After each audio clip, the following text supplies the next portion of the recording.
Hello my dear lovely students, welcome back to my channel Shubham lecturer. Student, आज का ये video class 12 English का एक बहुत ही ज्यादा इंपॉर्टेंट वीडियो है, क्योंकि इस वीडियो में मैं आपके लिए लेकर आया हूं क्लास 12 इंग्लिश का एक viral paper.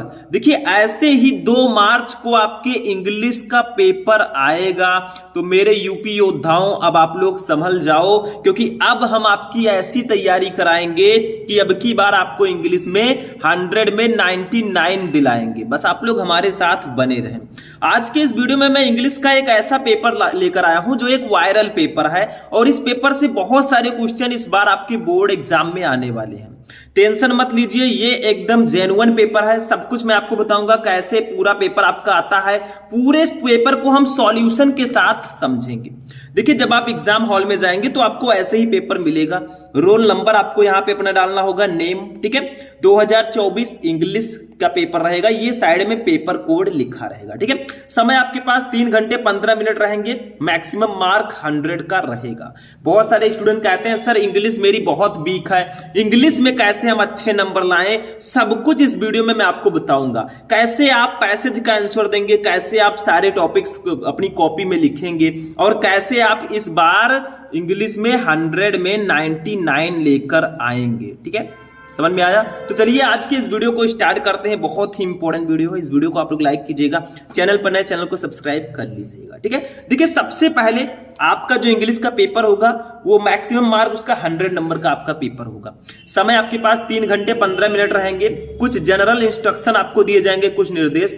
The first 15 minutes are allotted to the candidate for reading the question paper, यानी कि स्टार्टिंग के 15 मिनट आपको क्वेश्चन पेपर पढ़ने हैं। देखिए, ये जो मैं पेपर लेकर आया हूं ये एक वायरल पेपर है, हर साल इस पेपर से क्वेश्चंस आते हैं, तो इस बार भी आएंगे, क्योंकि ऐसे ऐसे पेपर मैं आपके लिए ढूंढ कर लाता हूं ताकि उसको सॉल्व करके आप बहुत अच्छा नंबर इस बार इंग्लिश में लेकर आए, ठीक है। देखिए, दूसरा है ऑल क्वेश्चंस आर कंपलसरी, सभी क्वेश्चन अनिवार्य हैं। तीसरा है marks are indicated against question, यानी कि जो क्वेश्चन जितने नंबर का है उसके आगे दिया गया है। जैसे देखिए हमारा सेक्शन ए, देखिए हमारा इंग्लिश का पेपर आप सभी को पता है 4 सेक्शन में होगा। Section A, section B, section C और सेक्शन डी। सेक्शन ए आपका रीडिंग होगा 15 नंबर, सेक्शन बी आपका राइटिंग होगा 20 नंबर, सेक्शन सी आपका ग्रामर होगा 25 और सेक्शन डी आपका लिटरेचर होगा 40। टोटल 100 नंबर का ये पेपर होगा। इतना तो समझ में आ गया आपको। अब देखिए, इसमें सेक्शन ए में रीडिंग सेक्शन रहेगा, 15 नंबर का ये रहेगा, और सबसे इजी सेक्शन मैं इसी को मानता हूं। मतलब ये 15 नंबर आपका एकदम फिक्स होता है, कुछ नहीं है इसमें। देखिए क्या है, read the following passage carefully and answer the question that follow. आपको एक अनसीन पैसेज दे दिया जाएगा। देखिए, ये आपका अनसीन पैसेज है, इसको पढ़ना पड़ेगा। ऐसे नहीं, आपको क्या करना है, यहां से लेकर पूरा पैसेज पहले ध्यान से पढ़ना होगा। फिर इसके नीचे क्वेश्चंस रहेंगे जिसका आंसर देना होगा। जैसे ये क्वेश्चन है 3 नंबर का, ये क्वेश्चन 3, ये 3, ये 3, ठीक है। तो 3-3 नंबर के क्वेश्चन रहेंगे, और भी एक क्वेश्चन रहेगा, 15 नंबर के क्वेश्चन दिए जाएंगे। अब मैं ये क्यों कह रहा हूं, ये बहुत ईजी है। देखिए, अगर आप इस पैसेज को अच्छे से पढ़ ले गए तो ये आपके लिए बहुत इजी हो जाता है। जैसे देखिए दिया गया है, of course human activity is chiefly responsible for the increasing problem of global warming, यानी कि बेशक जो ग्लोबल वार्मिंग की बढ़ती समस्या के लिए मानव गतिविधि मुख्य रूप से जिम्मेदार है। जो ग्लोबल वार्मिंग की समस्या बढ़ रही है, लगातार हमारा पर्यावरण प्रदूषित हो रहा है, इसका जिम्मेदार कौन है? आप ही हैं। तो अगर इस पैसेज का आप हिंदी मीनिंग निकाल ले गए तब तो इसमें आपको 15 में 15 पूरे मिलेंगे। अब बहुत सारे स्टूडेंट कहेंगे सर मेरी इंग्लिश कमजोर है, मैंने ग्रामर अच्छे से नहीं पढ़ा है, फिर हमारा क्या होगा? ठीक है, तो टेंशन मत लीजिए, क्वेश्चन जो दिया जाएगा नीचे उसका आंसर इसी में मिलेगा, जिसको मैं अभी बताऊंगा ट्रिक से कैसे आप इसको सॉल्व करेंगे, ताकि 15 में 15 आप लेकर आए। कमजोर छात्र के लिए मैं बोल रहा हूं, ठीक है। जो ब्रिलियंट है वो तो सॉल्व कर ही लेंगे, ठीक है। देखिए, in the last century the rapid increase in the consumption of hydrocarbon as well as the vigorous expansion of the industry and domestic markets for hydrocarbon have drastically altered the atmospheric concentration of numerous gases. यानी कि इनका कहना है कि कुछ शताब्दी से, कुछ सेंचुरी से हमने देखा कि हाइड्रोकार्बन की खपत में तेजी से वृद्धि के साथ साथ हाइड्रोकार्बन के लिए उद्योगों और घरेलू बाजारों के जोरदार विस्तार से कई गैसों की वायुमंडलीय सांद्रता में भारी बदलाव किया। देखिए, एक एक वर्ड का मैं आपको यहां पे नहीं बताऊंगा क्योंकि बहुत टाइम लग जाएगा। पूरा पेपर मैं आपको इस वीडियो में बताऊंगा। सारा सॉल्यूशन, सेक्शन सी आपका ग्रामर है, पूरा सॉल्यूशन में बताऊंगा। देखिए, ये जो पेपर्स होते हैं बहुत ही यूजफुल होते हैं आपके लिए, आपके बोर्ड एग्जाम के लिए, ठीक। मैं ऐसा नहीं कह रहा हूं कि यही पेपर एक भी क्वेश्चन नहीं चेंज रहेगा, हाँ इसमें से बहुत सारे क्वेश्चन आएंगे, क्योंकि वो पेपर मैं लाता हूं जिससे क्वेश्चन आने के चांसेस बहुत ज्यादा हैं। देखिए इसका हिंदी मीनिंग आपको अगर निकाल सकते हैं निकालिए, नहीं तो देखिए पहले ध्यान से समझिए। इसके नीचे क्वेश्चन जो है, ए है आपका क्वेश्चन कि how has human activity been chiefly responsible for increasing problem of global warming. यानी कि हाउ हैज, कैसे ह्यूमन एक्टिविटी, जो मनुष्य की गतिविधियां हैं, बीन चीफली रिस्पॉन्सिबल, वो मुख्य रूप से जिम्मेदार हैं for increasing problem of global warming, यानी कि ग्लोबल वार्मिंग की बढ़ती समस्या के। तो कहा जा रहा है कि ग्लोबल वार्मिंग की बढ़ती समस्या के लिए मानव गतिविधि मुख्य रूप से कैसे जिम्मेदार है, ठीक है, ये आपसे पूछा जा रहा है। तो देखिए इन सभी का आंसर आपको इसी में मिल जाएगा। जब आप ढूंढेंगे तो सारे का आंसर आपको इसी पैसेज में मिलेगा, कहीं बाहर से नहीं लाया गया। देखिए यहां से आपको लिख देना है, in the last century the rapid increase in the consumption, ठीक है, यहां से आप लोग स्टार्ट करेंगे और देखिए यहां पे देखिए डोमेस्टिक मार्केट, हाइड्रोकार्बन गैसेस, ठीक है, यहां तक आप लिख देंगे तो आपको नंबर मिल जाएगा। देखिए यहां तक, ठीक, तो यहां से स्टार्ट करके अगर आप लोग यहां तक लिख देंगे, इस क्वेश्चन का आंसर हो गया। मतलब आपको क्वेश्चन का आंसर इसी पैसेज में ही मिलेगा और उसको ढूंढना है। इतना तो करना पड़ेगा क्योंकि 15 नंबर लेना है भाई, तो इतना आपको ढूंढकर लिखना पड़ेगा।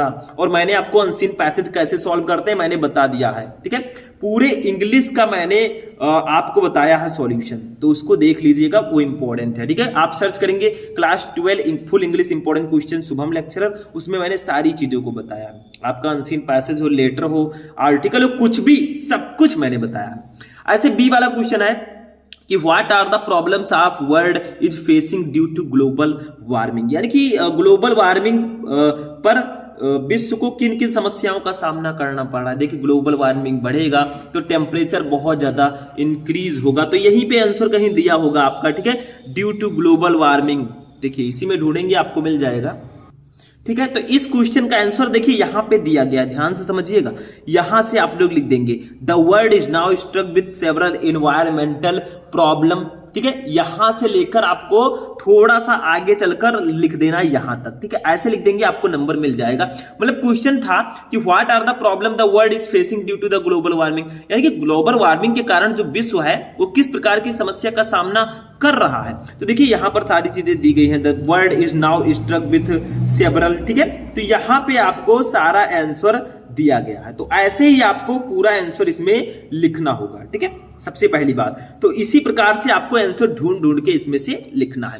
आगे भी क्वेश्चन है कि how has global warming affected India, global warming ने इंडिया को कैसे अफेक्ट किया है, तो सारा क्वेश्चन उसी में मिलेगा। डी है how should India plan to cope with the danger of global warming, ठीक है, तो ये सारे क्वेश्चन आपको उसमें दिए रहेंगे, यानी कि ग्लोबल वार्मिंग जो है से निपटने के लिए भारत को किस प्रकार की योजना बनानी चाहिए। देखिए how should India plan to cope the danger of global warming, मतलब मेरे कहने का इसका आंसर आपको पैसेज में दिया रहेगा। ये सेक्शन बहुत ज्यादा इजी होता है, मतलब इसमें कुछ नहीं है, जो बच्चे डरते हैं वो डरते ही रह जाएंगे, ठीक है। देखिए ई वाला क्या है, the opposite of enormous is, यानी कि इनॉर्मस का अपोजिट क्या होगा। इनॉर्मस का मतलब होता है विशाल, तो देखिए विशाल का अपोजिट क्या होगा, विशाल का मतलब होता है बड़ा, ठीक है, तो इसका टाइनी हो जाएगा, टाइनी का मतलब छोटा, ठीक, इसी पैसेज में टाइनी भी दिया गया। The opposite of vigorous is, यानी कि विगरस का अपोजिट क्या होगा, ठीक है, विगरस का अपोजिट आपसे पूछा जा रहा है, तो इसका क्या होगा, देखिए इसका आंसर क्या होगा आपका, ई का आंसर जो होगा वो हो जाएगा, देखिए तो देखिए स्टूडेंट विगरस का मतलब होता है फुर्तीला, यानी कि बहुत ज्यादा मजबूत, ठीक, तो इसका क्या होगा, टेल मतलब लंबा, शॉर्ट मतलब छोटा, वीक मतलब कमजोर, स्मॉल का मतलब छोटा, ठीक है। तो देखिए विगरस का मतलब होता है फुर्तीला, यानी कि काफी ज्यादा दुरुस्त, तो इसका हो जाएगा वीक, वीक का मतलब होता है कमजोर, ठीक है। ऐसे तीसरा देखिए द वर्ड सबस्टैंड मीन्स, यानी कि सबस्टैंड का मतलब क्या होगा, ठीक है, सबस्टैंड का मतलब होता है टिकाऊ, तो इसका क्या हो जाएगा मतलब, तो तीसरे का आपका सही होगा मेंटेन्ड, मेंटेन्ड का मतलब भी होता है टिकाऊ, ठीक है, जो चीज मेंटेन हो तो वो टिकाऊ होगा, ठीक है, तो ये आपका हो जाएगा राइट आंसर। तो ऐसे ही आपको क्वेश्चन दिए रहेंगे, मतलब जो पैसेज दिया गया इसके नीचे आपको 4 क्वेश्चन यहाँ पे दिए गए 3-3 नंबर के, 12 नंबर यहाँ पे कंप्लीट हो गया आपका। और इसी पैसेज से रिलेटेड देखिए 3 ऑप्शनल क्वेश्चन दे दिए गए, या हो सकता है वोकैबुलरी दे दी जाए 1 2 3 नंबर। टोटल ये 15 नंबर का रहेगा। मेरे कहने का मतलब है आप लोग अगर अच्छे से पैसेज को पढ़ेंगे, उसका आंसर ढूंढने का प्रयास करेंगे, हमेशा ट्राई करते रहो। अगर आप हिंदी मीनिंग निकाल लेते हैं तब तो बहुत आसानी से आप कर लेंगे, नहीं निकाल पाते तो आपको ढूंढ ढूंढ कर लिखना होगा, क्योंकि कोई दूसरा व्यक्ति आपकी कॉपी को लिखने नहीं आएगा। जो भी करना है, जो भी परफॉर्म करना है वो आपको ही करना होगा, तभी आपको उसका रिजल्ट मिलेगा। ठीक है, तो सेक्शन ए 15 नंबर का हमारा कंप्लीट हो चुका है। सेक्शन बी पे आते हैं, राइटिंग सेक्शन होगा भैया। अब राइटिंग सेक्शन में आपके 20 नंबर के क्वेश्चंस आएंगे, 10 नंबर आर्टिकल का, 10 नंबर लेटर का। ठीक है, सब कुछ मैं आपको पढ़ा चुका हूं। आप कहेंगे सर कहां पढ़ा है, तो आप सर्च करके यूट्यूब पे सारी चीजें देख सकते हैं। Class 12 English important article Shubham lecturer बोलेंगे आपको मिल जाएगा, मतलब पीछे शुभम लेक्चर लगा देंगे, वीडियोस मिल जाएंगे। अगर गलती है तो सिर्फ आपकी है। अगर आप चाहें इसी समय को सोना बना दे और इसी को सोने में गुजार दे, मैं बार बार कहता हूं, आप चाहें तो दिन भर सोते रहें, पढ़े ना एक भी अक्षर, वैसे फेल हो जाएंगे। और आप चाहें दिन भर पढ़ते रहें और इन्हीं 2 महीने में पढ़कर आप टॉपर बन जाएं, सब आपके ऊपर होता है। ठीक है, देखिए राइट एन आर्टिकल यानी कि एस्से टाइप का आपको आर्टिकल लिखना होता है on any one of the following topics in about 100 to 150 word. मतलब 10 नंबर का आर्टिकल रहेगा, 10 नंबर का लेटर रहेगा। ठीक है, तो 10 नंबर का आपका आर्टिकल है। मतलब 3 टॉपिक दिए गए हैं, वोमेन इन न्यू इंडिया यानी कि हमारे नए भारत में महिलाएं, बी है is science a blessing or ये कर्स यानी कि विज्ञान वरदान है या अभिशाप है। देखो हिंदी में होता तो बहुत आसानी से पढ़ लेते, विज्ञान वरदान या अभिशाप। ये भी वही लिखा है, इंग्लिश में लिखा है। देखिए इज साइंस विज्ञान है, ये ब्लेसिंग वरदान, और ये कर्स या फिर अभिशाप। तो विज्ञान वरदान है या अभिशाप, इस पर आप लिखिए। सी है हॉरर्स ऑफ टेररिज्म यानी कि भैया आतंकवाद की भयावहता। आतंकवाद पर बहुत आता है, हमने देखा है, क्योंकि आतंकवाद जो है एक बहुत ही बड़ी समस्या है। ठीक है, हमारे देश के लिए ही नहीं वरन पूरे विश्व के लिए। ठीक है, तो तीनों में से जिस टॉपिक पर आप आर्टिकल लिखना जानते हैं, जिस टॉपिक पर आपका तैयार है, उस पर आप लिख सकते हैं। ये आपको 100 से 150 वर्ड के बीच में लिखना, मतलब 100 से 150 वर्ड में लगभग लिखना होगा, 10 नंबर आपको मिलेगा। आर्टिकल लिखने का मैंने तरीका बताया, जब भी आप आर्टिकल लिखें तो आपको पैसेज वाइज 2 3 4 पैसेजेस में डिवाइड करके लिखना है, तो आपको एग्जामिनर पूरे के पूरे नंबर देगा। आर्टिकल कैसे लिखते हैं मैं आपको ऑलरेडी बता चुका हूं, बार बार बताने से कोई फायदा नहीं। वैसे इसमें मैं आपको पेपर समझा रहा हूं सॉल्यूशन के साथ, अभी ग्रामर पोर्शन हम पूरा सॉल्यूशन देखेंगे, तो पेपर में समझा रहा हूं। ठीक है, पूरे पेपर का हम लोग सॉल्यूशन मतलब पढ़ेंगे। इंग्लिश का पेपर 2 मार्च को जो आपका पेपर है उसके लिए स्पेशली ये वीडियो, और पूरे पेपर का मैं सॉल्यूशन भी लगभग दे रहा हूं। ठीक है, तो अब की हमारा टारगेट है कि 100 में 99 लेकर आना है। हमेशा अपने टारगेट को एपेक्स पर रखिए, चोटी पे रखिए। ठीक है, तीसरा देखिए, write a letter to the editor an English daily making a plea to the common people to switch over to social energy, conserve electricity so that the city would not have to suffer long power cuts due to overloading on electricity means। मतलब आपको electricity पर एक पत्र लिखना है, मतलब एक अंग्रेजी दैनिक के संपादक को पत्र लिखकर आपको आम लोगों से बिजली से बचाने के लिए सौर ऊर्जा अपनाने की अपील करें। मतलब बिजली को बचाने के लिए आप सौर ऊर्जा को अपनाएं, ऐसी अपील होनी चाहिए, ताकि शहर को बिजली के मुख्य मार्गों पर ओवरलोडिंग के कारण लंबे समय तक बिजली कटौती का सामना ना करना पड़े। देखिए अगर हर जगह सौर ऊर्जा लग जाएगा तो बिजली के ऊपर लोग डिपेंड नहीं रह जाएंगे, तो यहां पे आपको सौर ऊर्जा लगवाने के लिए अपील करना है। ठीक है, इस पर लेटर लिखना है। लेटर कैसे लिखें वो भी मैं आपको बता चुका हूं और अब आगे भी मैं बताऊंगा। नहीं पता तो और ये दूसरा ऑप्शन है, a television cabinet that you had ordered from M flip and online shopping site arrived in ये डैमेज कंडीशन। मतलब आपने ऑनलाइन शॉपिंग किया था और उसमें एक टेलीविजन आपने मंगाया था, ठीक है, एमएलएफ से, and online shopping site arrived in ये डैमेज कंडीशन, और वो आपके यहाँ डैमेज कंडीशन में पहुंचा है। ठीक है, write a letter to the register on ये कंप्लेंट व्हाइल सीकिंग ये रिफंड और ए रिप्लेसमेंट। यानी कि आपको करना क्या है कि उस कंपनी को, ठीक है, धन वापसी या प्रतिस्थापन उसको रिटर्न करने का आप मांग कर सकते हैं, शिकायत करना है आपको। ठीक है, तो ये दोनों में से किसी एक टॉपिक पर आपको लेटर लिखना है। देखिए लेटर लिखने का आपको तरीका, वेश, आपको कैसे लेटर लिखते हैं वो जानना जरूरी है। ऐसा नहीं कि आपने एक लेटर लिया उसको दिन रात बैठकर एकदम से कंठस्थ एकदम से याद कर दिए कि चलो यार तो काम हो गया, बट ऐसा मत समझिए, क्योंकि लेटर लिखने का तरीका समझिए। किस टॉपिक पर लेटर आपको दे दिया जाए वो तो एग्जामिनर ही जानता है। ठीक है, तो ऐसा मत। तो ये आपका सेक्शन बी, 10 नंबर का लेटर, 10 नंबर का आर्टिकल, 20 नंबर का ये भी आएगा। ठीक, सेक्शन सी पर आते हैं।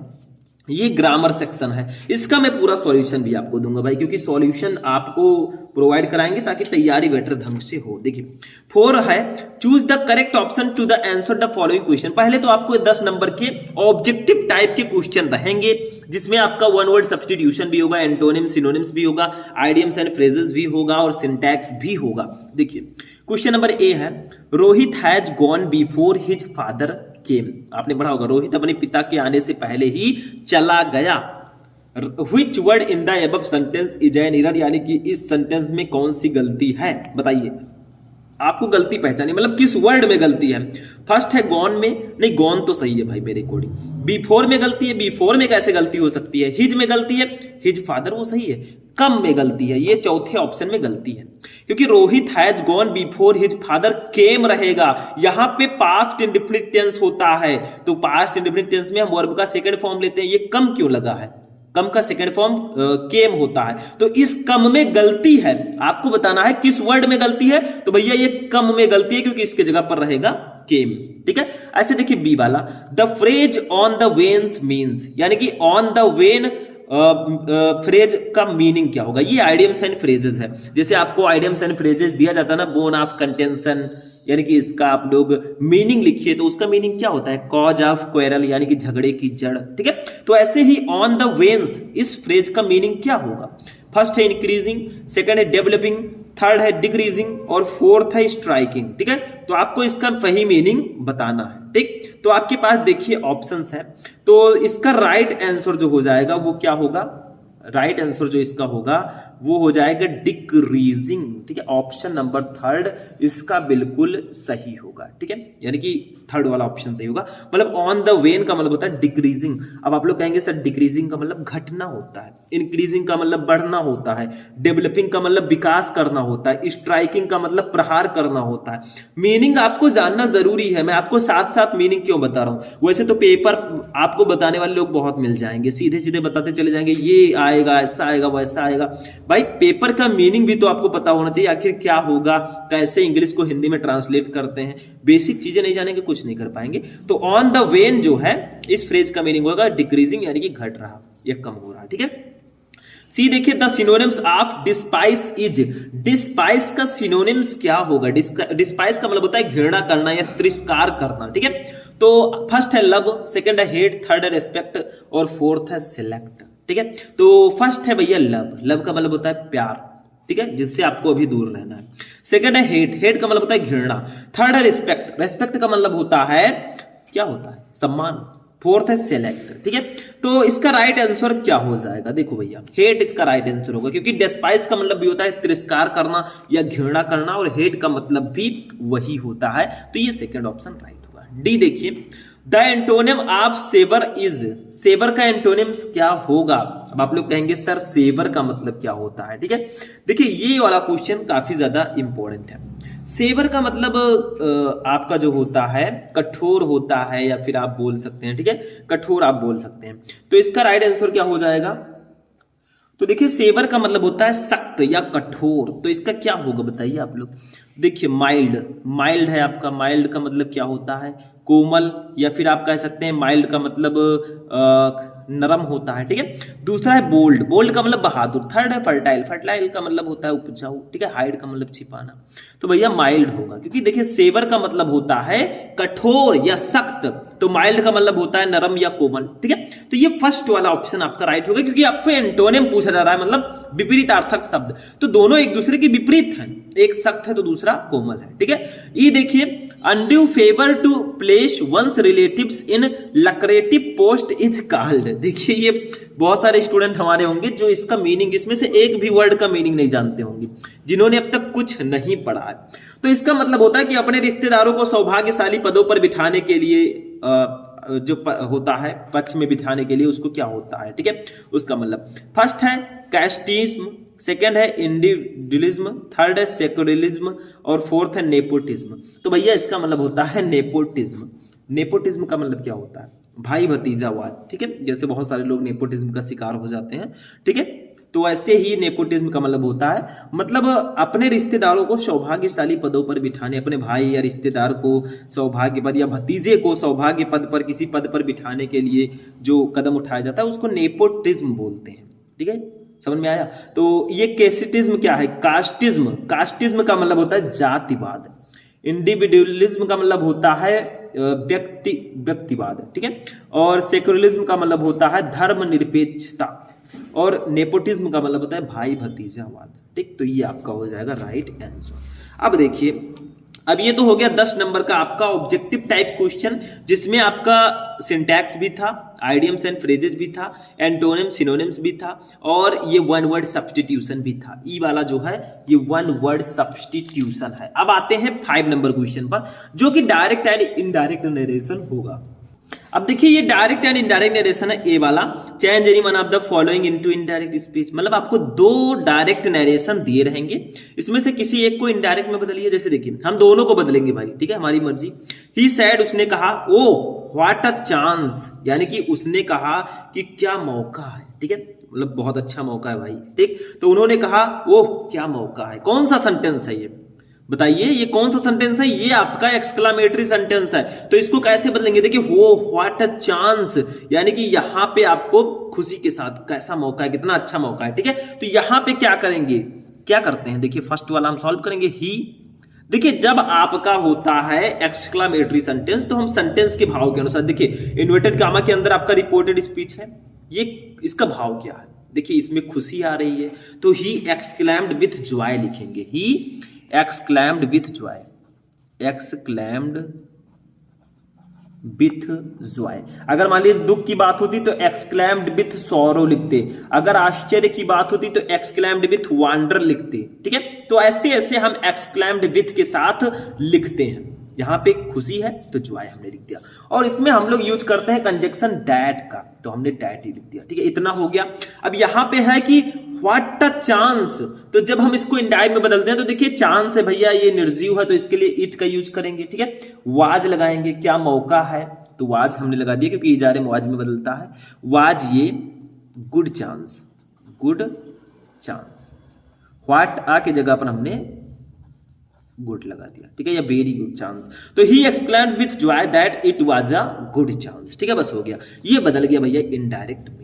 दूसरा देखिए इजी है, he said I must go. देखिए भैया आपको एक ही करना है, हम दोनों आपको बता रहे हैं, और ये दूसरा वाला ज्यादा इजी है तो हम दूसरा कर लेंगे, फर्स्ट वाले की क्या जरूरत है, जो आपको पता होगा वही करना है। तो he said I must go, यानी कि उसने कहा मुझे जाना चाहिए, उन्होंने कहा मुझे जाना चाहिए, तो इसको भी बदल देते हैं भैया, इसमें कुछ नहीं करना है, सिर्फ क्या करना है, ही सेड आपको लिखना है, तो ही सेड तो हम लिख ही देंगे क्योंकि ये असर्टिव सेंटेंस है, इसको आप इजीली बदल सकते हैं। ही सेड, बीच में हम दैट लगाएंगे, असर्टिव सेंटेंस में हम डैट लगाते हैं। आई है फर्स्ट पर्सन का प्रोनाउन बदलेगा सब्जेक्ट से, सब्जेक्ट है ही, तो ही का सब्जेक्टिव केस ही होगा। ठीक है, तो ही हो गया। ठीक है, मस्ट का मस्ट ही रहेगा, ही मस्ट गो। ठीक है, ही मस्ट गो, बस हो गया। He said that he must go, बस दैट हमने लगा दिया, और आई ही से बदल गया, ही हो गया, बस हो गया। ये डायरेक्ट इनडायरेक्ट हमारा कंप्लीट हो गया। दोनों में से एक ही करना था, मैंने दोनों बता दिया क्योंकि आपको दोनों बताना मेरा काम है, ताकि आपको कोई भी इसमें से आ जाए तो आप इजीली उसको कर सकें, बस। ठीक, चलिए आगे बढ़ते हैं नेक्स्ट। अब देखिए स्टूडेंट, हमारा जो नेक्स्ट है ये है सिंथेसिस ऑफ सेंटेंसेस। भाई इसको भी हम सॉल्व करेंगे। देखिए क्या है, B combine any one of the following sentences as directed. 2 number का ये भी रहेगा, मतलब आपको 2 सेंटेंस दिए गए। सबसे पहला है ही इज रिच, वो अमीर है, ही लीड्स ये सिंपल लाइफ, वो सादा जीवन जीता है। इसको कंपाउंड सेंटेंस में बदलना है, मतलब क्या कहा गया है, combine any one of the following sentences as directed, जो डायरेक्ट ब्रैकेट में दिया गया उसके अनुसार इसको बदलिए। देखिए 2 सेंटेंस दिया गया, सिंथेसिस होता क्या है, 2 या 2 से अधिक सेंटेंसेस को जोड़कर एक सेंटेंस बनाना, वो भी कौन सा, जो ब्रैकेट में दिया गया बट उसका मीनिंग ना बदले। जैसे ही इज रिच, वो अमीर है, ही लीड्स ये सिंपल लाइफ, वो सादा जीवन जीता है। इसको कैसे कंपाउंड में आप बदलोगे, तो कुछ नहीं करना, देखो ही इज रिच हमने लिख दिया। ठीक है, ही इज रिच, ऐसे आगे फर्स्ट डाल देंगे क्योंकि हम फर्स्ट कर रहे हैं, ही इज रिच। ठीक है, बीच में आपको सिर्फ लगा देना है स्टिल, स्टिल, बाकी ऐसे लिख देंगे, he leads a simple life, simple life. ठीक है। अब आप लोग कहेंगे सर जी इसका मतलब क्या होगा, तो ही इज रिच, वो अमीर है, स्टिल फिर भी, ही लीड्स ये सिंपल लाइफ, वो सादा जीवन जीता है। तो वो अमीर है फिर भी वो सादा जीवन जीता है, हमने स्टिल लगा दिया, ये कंपाउंड में बदला जा चुका है और आपका मीनिंग भी सेम है, जो ऊपर कहा गया था वो यहां भी है, ठीक है। दूसरा देखिए लास्ट नाइट, यानी कि last night it was very hot, यानी कि कल रात बहुत गर्मी थी। आई कुड नॉट हैव ये साउंड स्लीप, मुझे गहरी नींद नहीं आ सकी। आई कुड नॉट हैव ये साउंड स्लीप का मतलब होता है गहरी नींद, तो मुझे गहरी नींद नहीं आ सकी। इसको बदलना है कॉम्प्लेक्स सेंटेंस में, बट मीनिंग ना बदले। कैसे बदलोगे, लिख देते हैं। देखिए पहले उसको लिखेंगे आई कुड, पीछे वाला पहले लिख देंगे आई कुड नॉट, ठीक है। I could not a sound sleep, not have a sound sleep, ठीक है। बीच में हम केवल बिकॉज लगा देंगे, ठीक है। कॉम्प्लेक्स में बदलना है, बीच में हमने बिकॉज लगा दिया। It was very hot last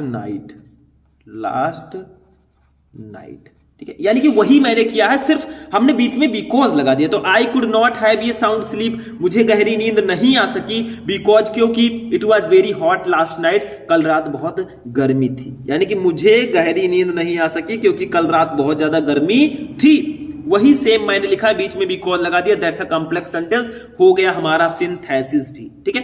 अब सी वाला देखेंगे भैया, सी वाला जो हमारा है ये है ट्रांसफॉर्मेशन, मतलब आपको ट्रांसफॉर्म करना। देखिए transform any one of the following is directed, मतलब आपको ब्रैकेट के अनुसार इसको भी ट्रांसफॉर्म करना है। जैसे फर्स्ट है she is more intelligent than any other girl in the class, यानी कि ये क्लास की किसी अन्य लड़की की तुलना में बहुत ज्यादा बुद्धिमान है। ये आपका कॉम्परेटिव डिग्री है, इसको बदलना है इनटू सुपरलेटिव डिग्री में। डिग्री को चेंजेस करना आपको आना चाहिए क्योंकि ये इंपॉर्टेंट है, आता रहता है। तो सुपरलेटिव में कैसे बदलेंगे, कुछ नहीं है, चलिए बदल देते हैं। लिखेंगे she is the most intelligent girl in the class, बस हो गया। She is the most intelligent girl in the class, यानी कि वो क्लास की सबसे बुद्धिमान लड़की है। देखिए दा लगाकर मोस्ट हमने लिख दिया, ये आपका सुपरलेटिव में बदल गया, हो गया EST लगता है सुपरलेटिव में। दूसरा है it is time to look into the matter, इसका मतलब क्या होगा, यानी कि आपसे कहा जा रहा है कि इट इज टाइम, ये समय है, टू लुक देखने का, इनटू द मैटर यानी कि मामले को। तो अब इस मामले को गौर करने का समय आ गया है, ठीक है। तो इसको बदलना है पैसिव वॉइस में, ठीक है। यहां पे आपको ध्यान देना पड़ेगा क्योंकि ये जो है ये काफी ज्यादा इंपॉर्टेंट है, ठीक। तो देखिए इसको पैसिव वॉइस में कैसे चेंज करेंगे, हमें कुछ करना नहीं है इसमें। देखिए it is time to look into the matter, यानी कि अब इस मामले के ऊपर गौर करने का समय आ गया है। तो इसमें करना क्या है, लिख देना है इट आपका ऐसे ही रहेगा, इज भी ऐसे रहेगा, टाइम भी ऐसे रहेगा, ठीक है। टू के साथ सिर्फ बी लगा देना है, टू बी लुक्ड, लुक के जगह पर लुक्ड कर देना है क्योंकि थर्ड फॉर्म लगता है पैसिव वॉइस में। Into the matter, into the matter, ठीक है, बस हो गया। It is time to be looked into the matter, ठीक है, ये आपका हो गया। डी वाला देखिए सिंटैक्स पे आते हैं। Correct any one of the following sentence, किसी एक सेंटेंस को करेक्ट कीजिए। दो सेंटेंस दिए गए हैं। फर्स्ट है kind man will pity poor, यानी कि kind man will pity poor, इसका मतलब क्या होगा, दयालु व्यक्ति गरीबों पर दया करेगा। इसमें गलती क्या है, देखो इसमें गलती सिर्फ इतनी सी है, आपको लिखना है the kind man will pity on poor, आगे काइंड के दा लगा देना है, पिटी के साथ ऑन लगा देना है, ये सही हो जाएगा। तो इसको इस प्रकार लिखेंगे, देखो ध्यान दीजिएगा, the kind man will pity on poor, ठीक है, ये आपका सिंटैक्स हो जाएगा, ठीक है। तो ये आपका हो गया सिंटैक्स।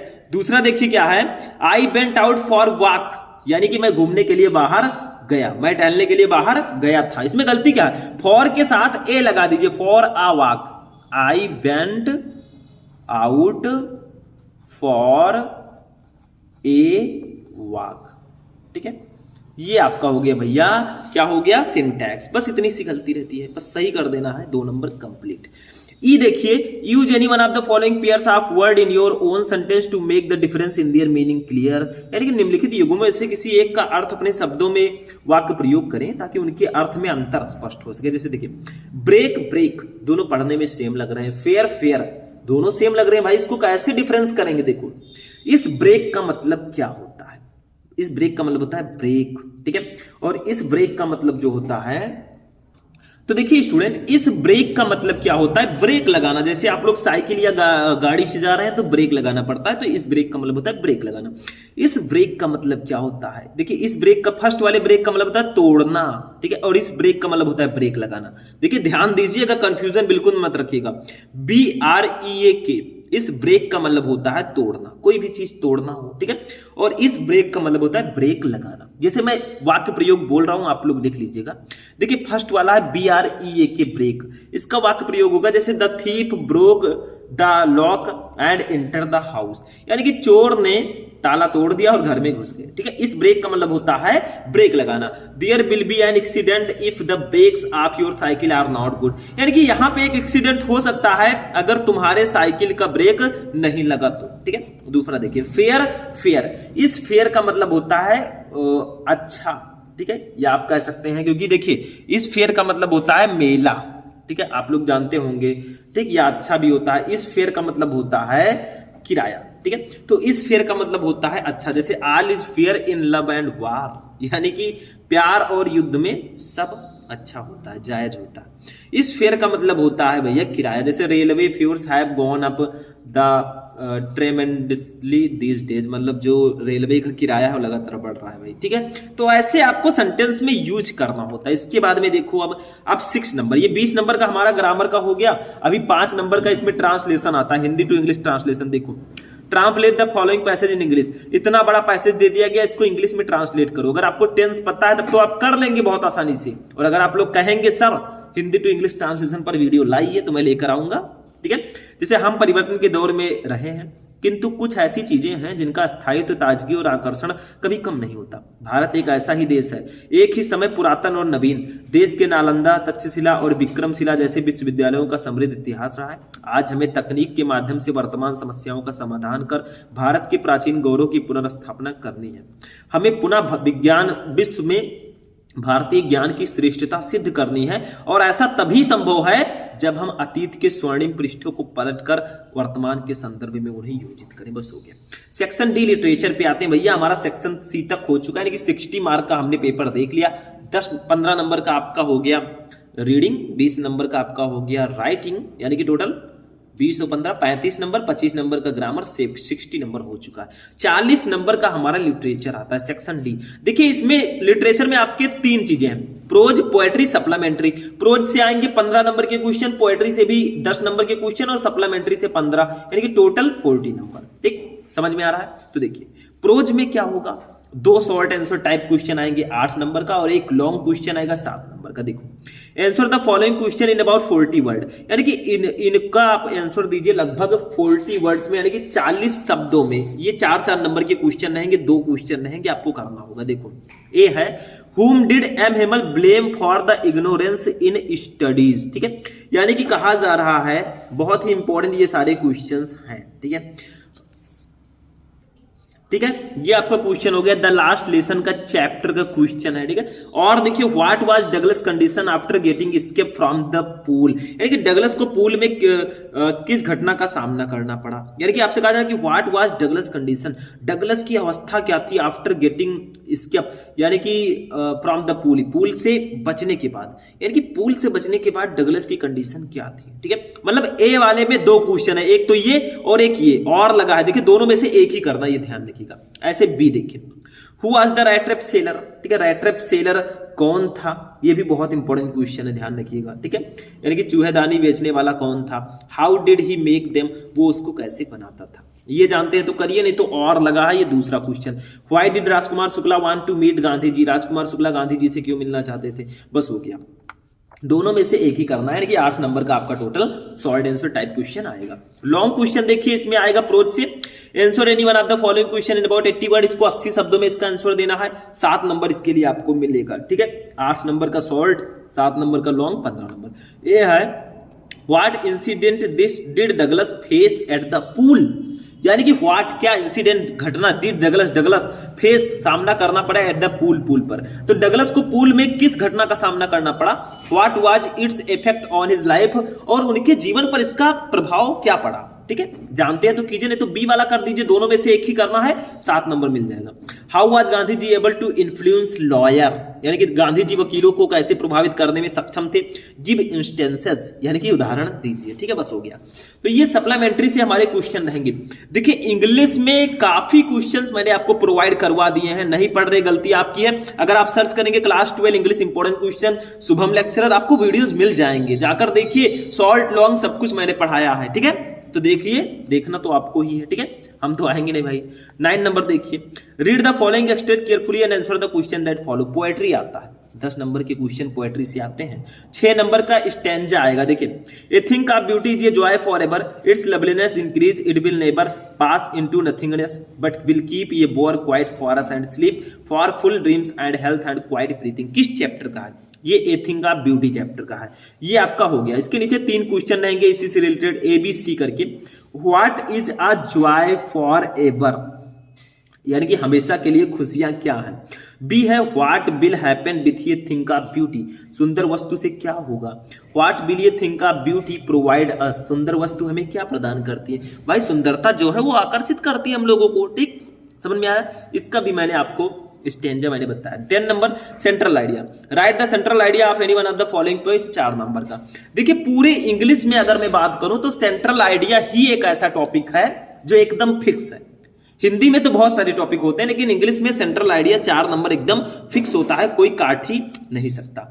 देखिए आपको 3 टॉपिक दिए गए हैं, जैसे keeping quiet, aunt Jennifer tiger, a thing of beauty. तीनों में से किसी एक पर आपको सेंट्रल आइडिया लिखना है, ठीक है। ये तीनों इंपॉर्टेंट हैं, वैसे keeping quiet, A thing of beauty, my mother eight 66, ये 2-3 सेंट्रल आइडिया बहुत ज्यादा इंपॉर्टेंट है। ये हमारा पोएट्री हो गया। 6 नंबर का स्टैंजा, 4 नंबर का सेंट्रल आइडिया, 10 नंबर के ये भी आएंगे, ठीक है। अब देखिए 11 नंबर क्वेश्चन, जो कि हमारा सप्लीमेंट्री से क्वेश्चन होगा। देखिए सप्लीमेंट्री के क्वेश्चन और प्रोज के क्वेश्चन, इनका पैटर्न सेम ही है। उसमें भी 2 शॉर्ट 1 लॉन्ग था, इसमें भी 2 शॉर्ट 1 लॉन्ग है। देखिए answer the question, answer the following question in about 40 word, 8 number का। देखिए ए है हु वाज साइकियाट्रिस्ट, ठीक है, साइकियाट्रिस्ट कौन था। देखिए ये क्वेश्चन भी काफी ज्यादा इंपॉर्टेंट है, ठीक है। इन सारे क्वेश्चंस को आप लोग तैयार कर लीजिएगा। हु वाज साइकियाट्रिस्ट, साइकियाट्रिस्ट कौन था। साइकियाट्रिस्ट का मतलब क्या होता है, मनोचिकित्सक कौन था। What did he tell about the 3rd level, उसने 3rd लेवल के बारे में क्या बताया। ये हमारे द 3rd लेवल चैप्टर का क्वेश्चन है, इंपॉर्टेंट है। नहीं पता तो दूसरा और लगा है। How did doctor Sadao operate the white man, यानी कि डॉक्टर सदाओ ने व्हाइट मैन का ऑपरेशन कैसे किया। व्हाइट मैन, ठीक है, तो उनका ऑपरेशन कैसे किया, ये भी काफी ज्यादा इंपॉर्टेंट क्वेश्चन है। इसमें देखिए बी आता है who was mister Lamb, mister Lamb कौन थे। How did Derry comes in his contact, यानी कि डेरी उनके कॉन्टेक्ट में कैसे आया, ठीक है। या और लगा है who was the tiger king, tiger king कौन था। How was he named it, और उसका नाम ये क्यों पड़ा, ठीक है। 8 नंबर का ये रहेगा। उसके बाद लास्ट क्वेश्चन लॉन्ग क्वेश्चन, देखिए answer any one of the following question in about 80 words, लगभग 80 शब्दों में आपको आंसर देना है। ये लॉन्ग क्वेश्चन है। What did the astrologer tell when the tiger king was born, यानी कि जब टाइगर किंग का जन्म हुआ तो ज्योतिषियों ने क्या बताया उनके बारे में, ठीक है, बहुत इंपॉर्टेंट क्वेश्चन है। बी है गिव ये character sketch of dairy, dairy के कैरेक्टर स्केच को बताइए, उनके कैरेक्टर का वर्णन कीजिए, डेरी का एक चरित्र चित्रण कीजिए जिसको हम लोग बोलते हैं, ठीक है। तो ये हमारा इंग्लिश का पूरा पेपर है। आई होप कि आपको पूरा समझ में आया होगा। मैंने बताया कि इंग्लिश का पेपर 4 सेक्शन में होगा, ए बी सी डी, ये जानना बेहद जरूरी है। सेक्शन ए जो आपका होगा 15 number, section B 20 number, section C 25 number और सेक्शन डी आपका 40 नंबर का होगा। टोटल अगर ऐड किया जाए तो 100 नंबर का ये पेपर होगा, ठीक। इतना तो आपको समझ में आ गया। तो भैया ऐसे ही आएगा आपके इंग्लिश का पेपर। 2 मार्च को जाके आग लगाना है आपको, मतलब पेपर में ऐसे लिखना है कॉपी में कि टॉपर बनकर आए, ठीक है। समझ में आया? पूरे पेपर का मैंने सॉल्यूशन भी लगभग आपको दिया। मैं पूरा प्रयास करता हूं कि आपको ज्यादा से ज्यादा पेपर्स प्रोवाइड कराया जाए, ज्यादा से ज्यादा क्वेश्चन प्रोवाइड कराया जाए, ताकि आपको एक आइडिया लग सके आखिर इस पेपर को मैं क्यों प्रोवाइड कराता हूं। क्योंकि आपको एक आइडिया लगेगा कि हाँ कैसा पेपर आता है, किस प्रकार से हमें सॉल्व करना होगा, जाकर कैसे हम कर सकते हैं, कैसे हम बेटर तैयारी कर सकते हैं, उसके लिए मैं इसको देता हूं। बाकी क्वेश्चन आंसर भी मैं रेगुलर सारी चीजें मैं आपको पढ़ाता रहता हूं, जाके सर्च कर लीजिएगा। तो आज का ये वीडियो यहीं पर फिनिश होगा। बस इस वीडियो को लाइक कीजिएगा, चैनल पर नए चैनल को सब्सक्राइब कीजिएगा। मिलेंगे नेक्स्ट वीडियो में नेक्स्ट टॉपिक के साथ, तब तक के लिए जय हिंद।